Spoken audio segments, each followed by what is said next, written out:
This is a common mistake made on Mercury oil injection. Oil injections are basically vary the amount of oil the engine's getting. At a low speed, it might be 100 to 1. At high speed, it might be 50 to 1. So what they do as a fail-safe, they have this linkage that as you move the throttle, it changes your ratio, your oil ratio. So that fell off because I put it on there. So on these ones, they give you two little marks that not too many people know about. So at idle, they tell you, this line's supposed to be between these two lines. I'm gonna mark it. Boom. Get my pen to work. Right there. Pen's not cooperating. Right there. That's where it's supposed to be, okay? So what happens is people either service this, or this linkage breaks, or you take the carburetor and start to rebuild them.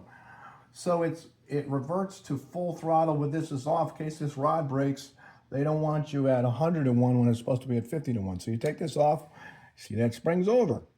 Here's the bad part. You already built your carburetors. You put, well, that fits right there, that's fine.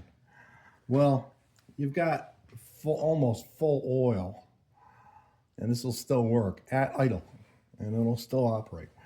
So a customer comes in and says, it's smoking really bad and using a lot of oil.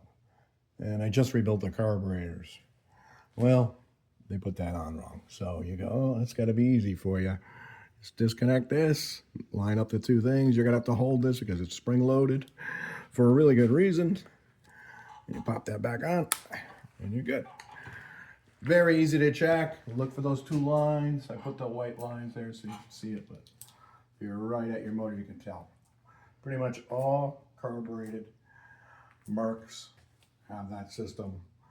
It's easy to check, even if you didn't just do the carburetor, so maybe somebody else did, or somebody was just playing with their motor, and they put that back in correctly.